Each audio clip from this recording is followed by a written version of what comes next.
Guys, artificial intelligence, जिसे short form में हम एआई कहते हैं, दिन प्रतिदिन एडवांस होती चली जा रही है, क्योंकि यह एआई उसी तरह चीज़ों को सीखती है जैसे कि एक इंसान सीखता है। बस फ़र्क इतना है कि यह इंसान से बहुत जल्दी सीख लेती है, क्योंकि जब भी कोई इंसान इसे कुछ कमांड देता है तो न सिर्फ ये उस डेटा को सेव करती है, बल्कि उस डेटा को इंटरप्रेट भी करती है और एनालाइज करती है। और आज हम बात करेंगे एआई के ऐसे रूप के बारे में जिसे आप देखकर हैरान हो जाएंगे, क्योंकि एआई जिस रास्ते पर आगे बढ़ रही है उसे देखकर ऐसा लगता है कि शायद एआई की खोज इंसान द्वारा की गई आखिरी खोज हो। इसीलिए दुनिया के बड़े बड़े दिग्गजों ने, जैसे एलोन मस्क और मार्क जुकरबर्ग ने, एआई को कंट्रोल में रखने की बात कही थी, क्योंकि एआई न सिर्फ इंसान के लिए खतरनाक है बल्कि इंसान को मिटाने की भी ताकत रखती है। चलिए जानते हैं वो खबर जिससे दुनिया के बड़े बड़े साइंटिस्ट और दिग्गज लोग डरे हुए हैं। गाइस, कुछ समय पहले अमेरिका के सिलिकॉन वैली में एक बहुत बड़ी बहस स्टार्ट हो गई थी, जिसमें दुनिया के बड़े बड़े साइंटिस्ट शामिल थे। और इस बहस के स्टार्ट होने की वजह यह थी कि आज के हमारे मॉडर्न साइंटिस्ट को और समझदार लोगों को यह भनक लग गई कि यह आर्टिफिशियल इंटेलिजेंस हमारे लिए, यानी इंसानों के लिए, बहुत बड़ा खतरा है। स्टीफन हॉकिंग, एलोन मस्क और दुनिया के बड़े बड़े लोगों ने यह बताया था कि आर्टिफिशियल इंटेलिजेंस एक खतरनाक दिशा की ओर जा रही है।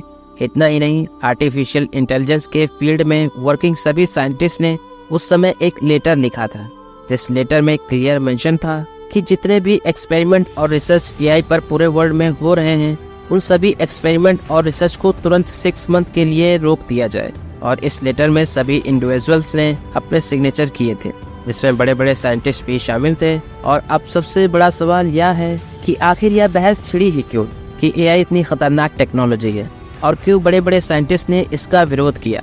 तो दरअसल बात यह है कि अमेरिकन कॉलोनल ने अपनी प्रेस कॉन्फ्रेंस के दौरान कहा था कि एक सिमुलेशन के दौरान एआई ने हमारे ऑपरेटर को मार दिया है। जी हाँ, यहाँ पर एआई ने अपने ही पार्टनर को मार दिया। लेकिन यहाँ पर हम आपको बताते चले कि किसी भी इंसान की डेथ नहीं हुई, लेकिन आने वाले टाइम में ऐसा हो भी सकता है। और इस बात की शुरुआत किस तरह हुई, आइए जानते हैं। ये बात है उस दिन की जब अमेरिकन एयरफोर्स एक कंप्यूटर सिमुलेशन कर रही थी। ये सिमुलेशन पूरी आर्टिफिशियल इंटेलिजेंस के ऊपर थी और इसे एआई ऑपरेट कर रही थी। इस सिमुलेशन में एक ड्रोन था और एक कम्युनिकेशन टावर था और एक ऑपरेटर था जो कि सब कुछ कंट्रोल कर रहा था। और अब ऑपरेटर अपने कम्युनिकेशन टावर से एक ड्रोन को कमांड दे रहा था, और ये ड्रोन 2 ग्रुप में बटे थे, जिसमें पहले ग्रुप के ड्रोन का एम था दूसरे ड्रोन के ग्रुप पर हमला करना, और दूसरे ग्रुप के ड्रोन का एम था पहले ग्रुप के ड्रोन पर हमला करना।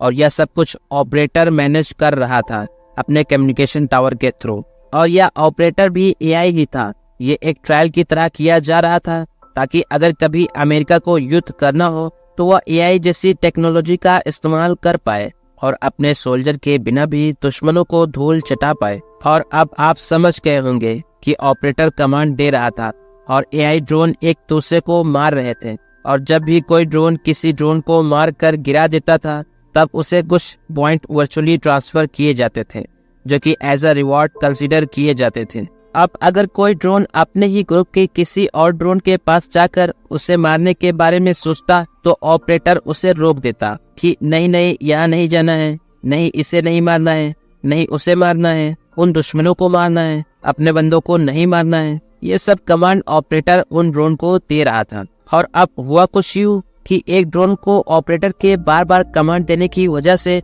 गुस्सा आ गया, क्योंकि ड्रोन को ये बार बार ऑपरेटर का कमांड देना पसंद नहीं आया।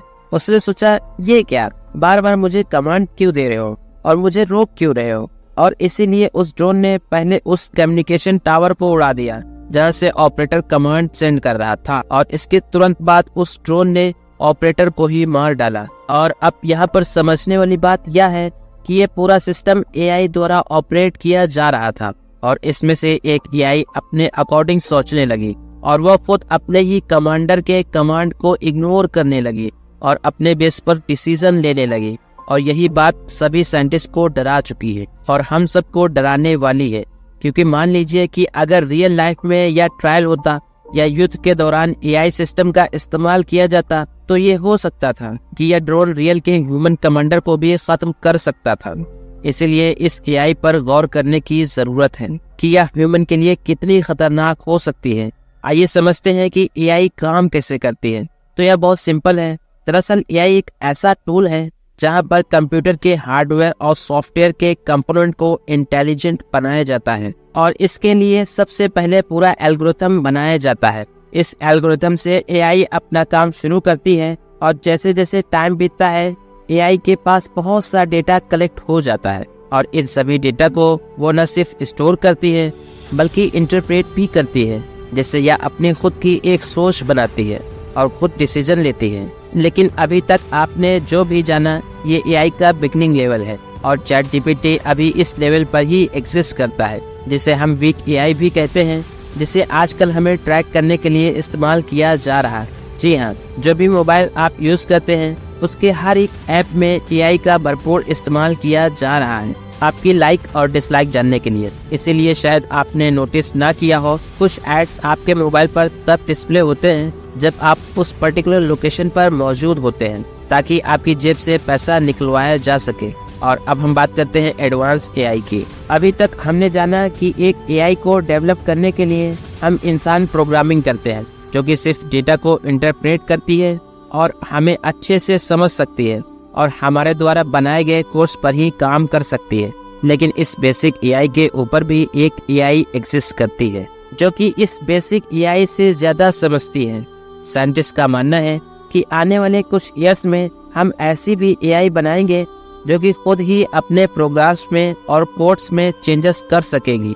सोचिए गाइस, एआई खुद अपने कोर्स बदल सकेगी और ऐसी एआई को जो खुद अपना प्रोग्राम बना सके और बदल सके इसे आर्टिफिशियल जनरल इंटेलिजेंस कहा जाएगा। और ये एआई ऐसी होगी जिसमें खुद के अस्तित्व का एहसास आ जाएगा, जो कि सब कुछ मिटा सकती है, जिसका एक रूप आप रोबोट मूवी में देख सकते हैं।